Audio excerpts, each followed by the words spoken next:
Section 13 of the South American Republics, Volume 1, by Thomas Cleland Dawson. Recording is in the public domain. Part 2, Paraguay. Chapter 2, the Jesuit Republic and Colonial Paraguay. We have no accounts of the Jesuit missions in Guayra, or of the tragedy of their destruction, except those that were written by the fathers themselves. These are filled with manifest exaggerations and marred by omissions which we have few means of correcting. Nevertheless, the bold outlines of a story that for bravery, pathos, and devotion rivals any ever told, are clear and indisputable. Within such a short period as 20 years, the Jesuits had not succeeded in training the Guayra Indians to any very high degree of civilization. They complain that the Indians were still prone to return to their worship of their devils. Nevertheless, the massive walls of churches, which have survived the devastation wrought by 3 centuries of tropical rains, bear witness that the Jesuits had gathered together a multitude of people and had taught them a measure of skilled labour. Of the completeness of the victory of the Paulistas there is no doubt. Within 3 years, tens of thousands of Indians were carried off to Sao Paulo, and hardly a town was left standing in the province of Guayra. Father Montoya, chief Jesuit, has left an account of the Hegira which he led down the river. Though he is silent as to the part he took himself, it is hard to read his pages and not give him a place among the world's great heroes. 12,000 Indians of every sex and age assembled on the Paranapanema with the few belongings which they had been able to bring from the homes that they were forced to abandon. The Paulistas were daily expected to return, and the only hope of escape was to float down the river and get beyond the Grand Cataract of the Parana. The journey to the beginning of the falls was made without any great losses. There the difficulties began. 90 miles of falls and rapids intervene between navigable waters above and below the Grand Cataract. Across the river valley extends a mountain chain with slopes rugged and covered with dense vegetation. The river divides into various channels, and the sides of the gorges are clothed in cane brakes and tangled forests, through which a path had to be cut with machetes. These poor Jesuits and their thousands of scared, patient Indians had no boats awaiting them at the foot of the hills, so they had to continue their dreary passage through the gorges and cane brakes, where wild Indians lay in ambush with poisoned arrows, until at last a place was reached where canoes could be built. Still they struggled on, the indomitable Jesuits taking every precaution. Though out of immediate danger from the Paulistas when they had passed the cataract, the Spaniards on the right bank below were hardly less to be feared. They were waiting on the shore of the Parana for news of the fugitives, in order to pounce on them and make a rich haul of slaves. The provisions were exhausted, but the Jesuits dared not apply for help to the Creoles. Fever broke out, and, sick and starving, the devoted Jesuits and their uncomplaining followers worked away on their boats and rafts. At last they got them ready, and, slipping past the Spanish settlements in the night, they finally reached some small Jesuit missions near the mouth of the Iguazu, 500 miles from their starting point. The Jesuits resolved to evacuate Guayra completely and to build up their power anew in the country between the Parana and the Uruguay. Within the next few years they had occupied the country that is now the Argentine territory of the missions. This tract lay directly across the Parana, from that part of Paraguay proper in which the Jesuits were most powerful, to the other side of the Uruguay, where was a fertile territory which proved an excellent field for the extension of the settlement. Before many years these missions stretched in a broad band from the centre of Paraguay 300 miles to the south east. They dominated southern Paraguay and half the present Brazilian state of Rio Grande do Sul, with the country that lies between, while their towns lined both banks of the upper Uruguay and the middle Parana, cutting off the Creoles from extending their settlements up either of these great rivers. Now that the priests had concentrated their forces so near, the alarm of the Creoles became acute. The Jesuits managed to obtain the dismissal of the governor, who had refused to send them aid when they were attacked by the Paulistas and were driven from the Guayra. But his successor also became a partisan of the Creoles as soon as he reached Asuncion. He visited the missions near the river Parana and ordered that they be secularized on the ground that these regions had already been subjected by Spanish arms before its occupation by the priests. But the Jesuits were good lawyers and had powerful friends at every court, so the Governor was forced to reverse his action. The next Governor helped to make the Jesuits secure from Paulistas' interference below the Grand Cataract by defeating an important expedition which had reached the new missions. The Paulistas did not confine their aggressions to the missions, but alarmed the Spanish Creoles themselves by penetrating west of the Paraná into Paraguay proper. Even Asuncion did not feel safe for a time. The Jesuits had now begun to arm and drill the Indians.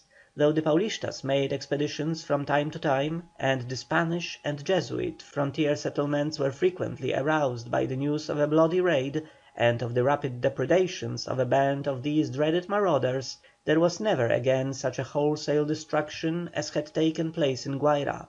The frontiers of the Spanish and Portuguese peoples on the Paraná remain to this day substantially as they were fixed by the Paulista expedition of 1630 1640.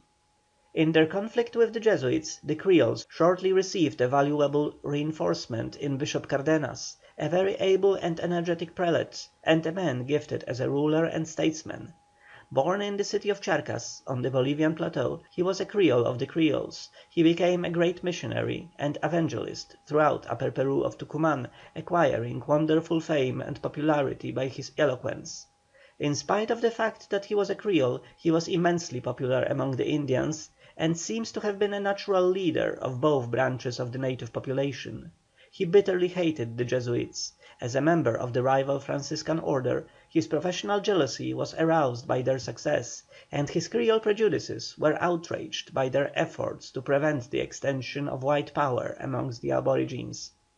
By sheer force of ability and eloquence, he rose into great prominence in southern Spanish America, and was rewarded for his successful labours in Tucuman by being appointed Bishop of Paraguay.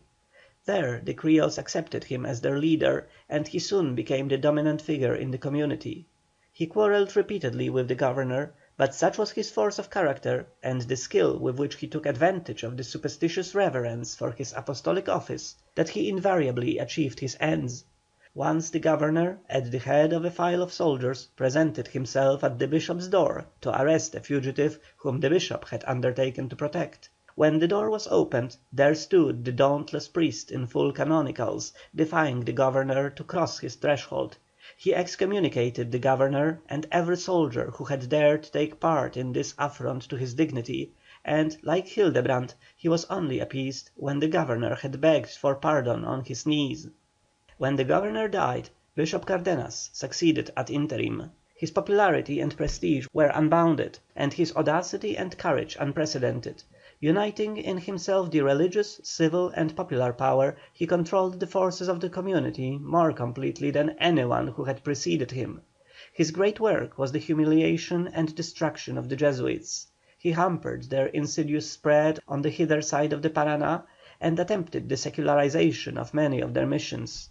In 1649 he took the audacious step of issuing a decree expelling all the members of the Society of Jesus, and he actually drove the fathers from their churches and schools in Asuncion itself. The Jesuits appealed to the Viceroy, and a Governor was sent out to depose him. 20 years had now elapsed since the Jesuits had armed the mission Indians and organized them into an efficient militia. An army was, therefore, ready to the new Governor's hand.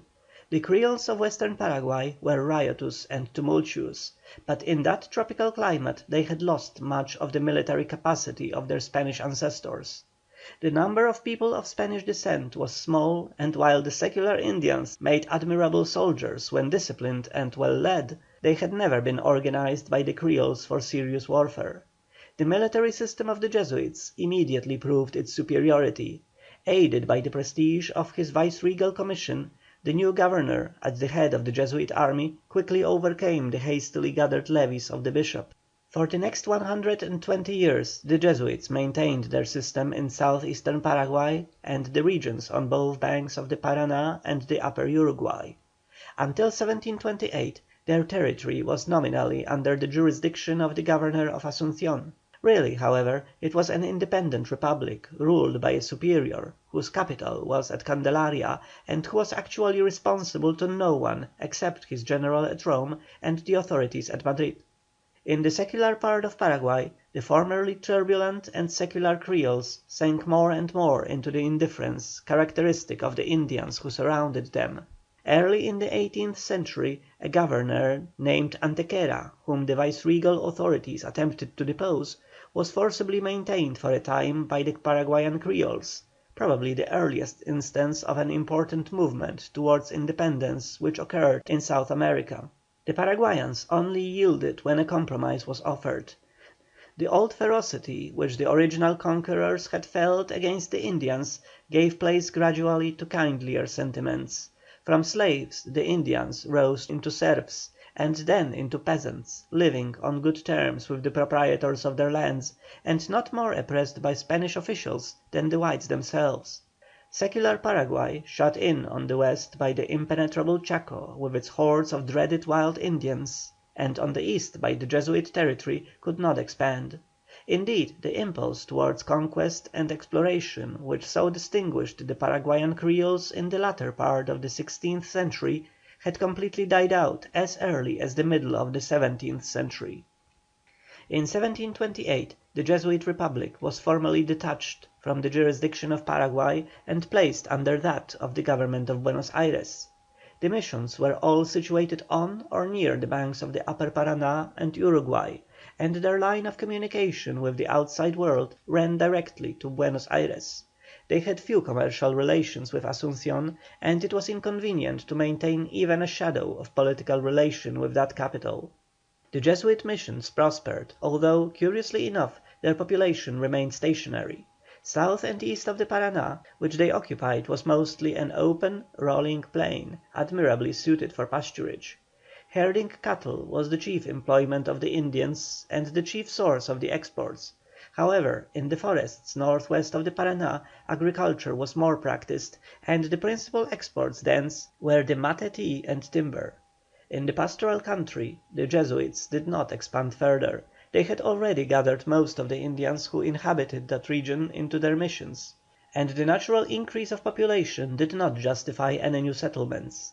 But in the wooded country across the Paraná a few tribes of Guaranis had hitherto escaped subjection to either Creoles or Jesuits, and farther to the west, in the Great Chaco, there were many tribes of savage and intractable Indians.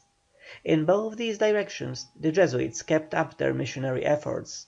In Paraguay they were successful and converted many tribes of the northern part of that country, but in the Chaco they could make little progress. In 1769 the King of Spain issued his famous decree banishing the Jesuits from all his dominions. It was feared that in the centre of their power on the Upper Paraná they might offer resistance.